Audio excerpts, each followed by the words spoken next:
رزق عطا فرماتا ہے، بغیر حساب کے دولت عطا فرماتا ہے۔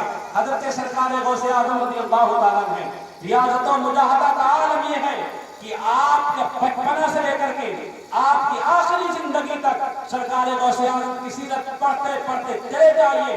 مورخین نے لکھا، اہل سیر نے لکھا، کسی نے بھی نہ لکھا کہ سرکار غوث اعظم نے اپنی زندگی میں کبھی جھوٹ بولا ہے، بلکہ جب بھی لکھا ہے تو یہی لکھا ہے کہ غوث اعظم نے اپنے ماننے والوں کو کہا ہے کہ تم جھوٹ مت بولنا، تم والدین کی فرما برداری کرنا، والدین کی عظمتوں پر کبھی کیچڑ مت اچھالنا، والدین کو جواب مت دینا۔ حضرت سرکار غوث اعظم رضی اللہ تعالیٰ عنہ بہت پائے کے ولی ہے، بہت بڑا مقام ہے، بہت بڑا مرتبہ ہے۔ حضرت مالک بن دینار رضی اللہ تعالیٰ عنہ کا گزر ہوتا ہے، یہ غوث اعظم رضی اللہ تعالیٰ عنہ کی زندگی کا وہ لمحہ ہے جب آپ اپنی ماں کے شکم میں تھے، آپ کی ولادت و سعادت ہوتی ہے، 4 سال کی عمر ہے غوث اعظم کی، آپ گھر سے باہر نکلتے ہیں، بچوں کے ساتھ بیٹھے ہوئے ہیں، گفتگو کر رہے ہیں۔ غوث اعظم رضی اللہ تعالیٰ عنہ بچپن میں بھی جب بچوں کے ساتھ کھیلتے تھے اور گفتگو کرتے تھے تو کوئی اپنی بات نہیں بلکہ مصطفیٰ کریم کی شریعت کی بات بتایا کرتے تھے، کیونکہ رب تبارک و تعالیٰ نے ولی بنا کر کے پیدا کیا تھا۔ مادر ذات حضرت غوث اعظم رضی اللہ تعالیٰ عنہ ولی ہیں۔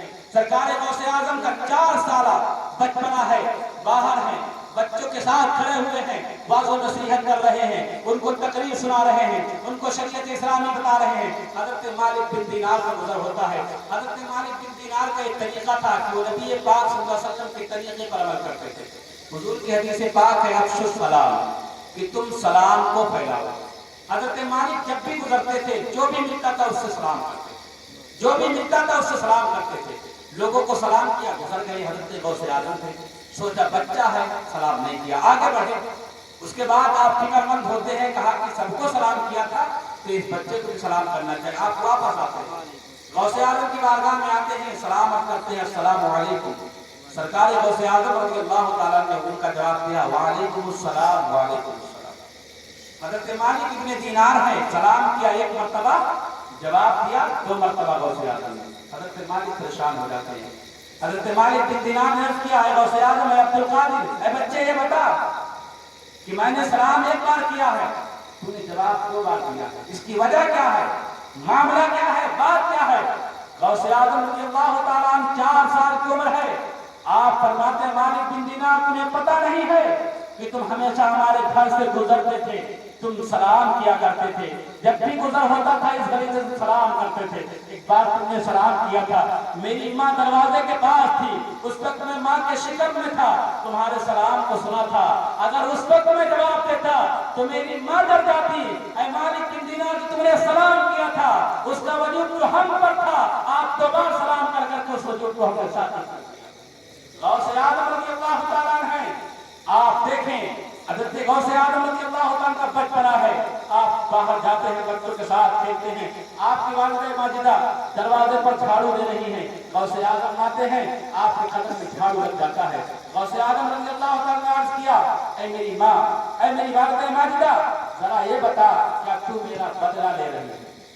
آپ کی والدہ پریشان ہو جاتی ہے، کہتی بیٹا ذرا یہ بتا کہ کوئی ماں ہے جو اپنے بیٹے سے بدلہ لے گا؟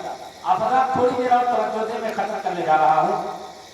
میں بھی دیکھ رہا ہوں کہ آپ کے چہروں پر نیند کے آثار نمودار ہیں۔ درود پاک پڑھیں، اللہم صلی علی سیدنا مولانا محمد معدن الجود والکرم وآلہ وآلہ وسلم، صلاۃ و سلام علیک یا رسول اللہ صلی اللہ علیہ وسلم۔ غوث اعظم رضی اللہ تعالیٰ عنہ، آپ کے پیر میں جھاڑو لگتا ہے، اپنی ماں سے کہتے ہیں، اے ماں کیا تو بدلہ لے رہی ہے؟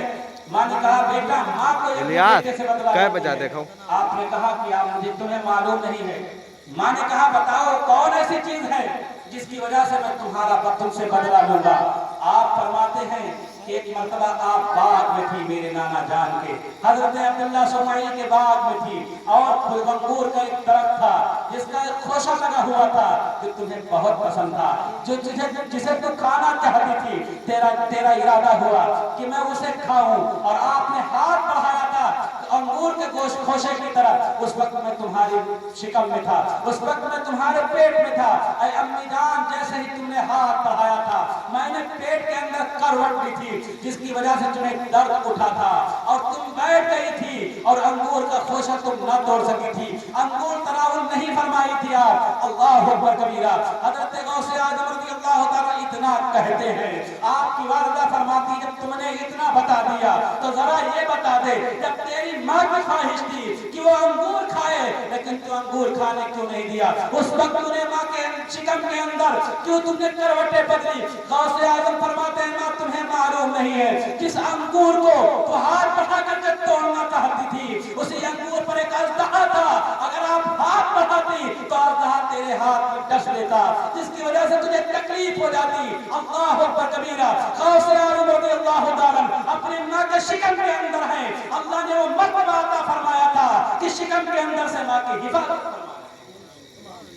عزیزان ملت اسلامیہ اسی وجہ سے تو زمانے نے آپ کو عبد القادر نہ کہا بلکہ پوری دنیا نے کائنات کے ہر ذرے نے کیا کہا؟ غوث اعظم رضی اللہ تعالیٰ. غوث اعظم کے نام سے زمانہ نے یاد کیا. آپ اولیاء کے سردار ہیں.